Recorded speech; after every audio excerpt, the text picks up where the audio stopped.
What is going on, guys, and welcome back.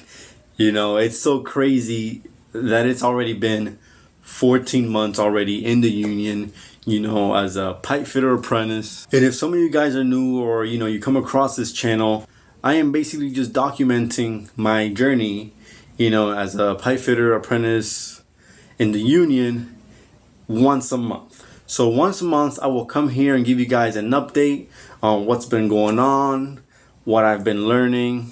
The plan is to do this all the way, through my 5-year apprenticeship, and basically, maybe do even more videos after that, giving, advice, tips, or anything like that. I actually just got the idea to do this because I myself was probably in some of you guys' shoes where you just wanted information of, in the for the union, or what's it like being a plumber or a pipe fitter or anything like that. There was not that many videos out there like this. So I said, you know what, maybe I'll just document it myself. I gotta say that the month of July was an awesome month. I did many new things. So let's just get right into it. One of the things that I've been doing recently is, connecting the condensate piping into the fan coil units. And it's not just about, piping the condensate into the unit. It's also connecting the refrigeration lines into the unit itself as well.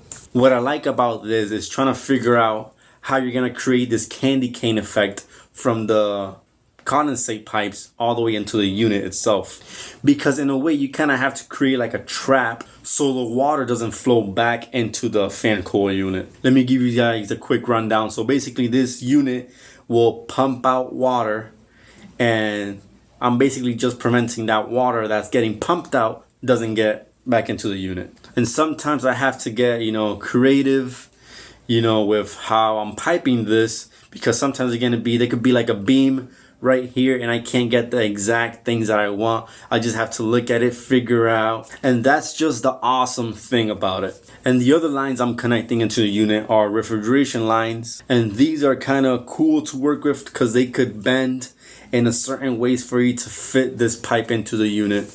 And it's cool because I have to flare this copper piece, and it's pretty cool because these specific refrigeration lines, I have to create like a flare. You could say that's kind of like a way to connect, make a different connection. So I have to put on the flare nut on the line set, and I have to flare out the line set as well. And like I had mentioned before, there's this fan coil unit being installed above on the ceilings, and the fitters are the ones that are doing the piping to the unit. And of course, the electricians are doing the powering to the unit. The tin knockers do the, of course, the sheet metal there. And we all just kind of play our own role into this. Another thing I am getting, very familiar with is the blueprint drawings. I've actually learned many of the blueprints that I'm going to use throughout my career on this one job site. I'm learning, blueprints for hangers, blueprints for the line sets where these specific, refrigeration lines are going to go. There's blueprints for the fan coil units, which it shows locations of where they are, the sizing, and all those stuff. And also, mechanical drawings. There's a ton of more drawings. You could say like condensate drawings, drawings that are specific for the condensate, for the hanger. And it's just so cool, learning the different heights from the ceiling to the ground, checking for the, bottom of the pipe, checking from the bottom of pipe to the floor to get that specific height. And it's also cool how it all works out, because these specific prints, you got to get everything correct of how it is, or your condensate could just be hitting into a ductwork. The ductwork will tell us to move it if it's in the way. I will mention one new thing that I did in the month of July was I was brazing these smaller copper pipes. And once again, these are refrigeration lines, and it was pretty kind of cool to braze and also connect the nitrogen, because you have to connect these you have to connect this type of nitrogen into the pipe, tape it up, and you have to make sure that this nitrogen is flowing through this copper while you braze, because if you don't, you'll get this like black soot in there. And of course, that is a big no-no for refrigeration lines, because it can clog the fan coil units. So it was kind of pretty cool, you know, setting up my braze, getting it, you know, cherry hot, and just watching, you know, my brazing rod just melt away in there. And I have to create like a cap over it. That is something that was, you know, awesome to do, because it kind of is like soldering, but just much hotter. And, you know, you don't got to be as careful, because that brazing rod will just melt, you know, the joint together and make it hard and strong. Another thing I was working with is drainage piping, but not cast iron or anything like that. This literally just took me back to, you know, the first month or even the second month that I recorded, you know, over a year ago, where I was fusing pipe together in the dirt.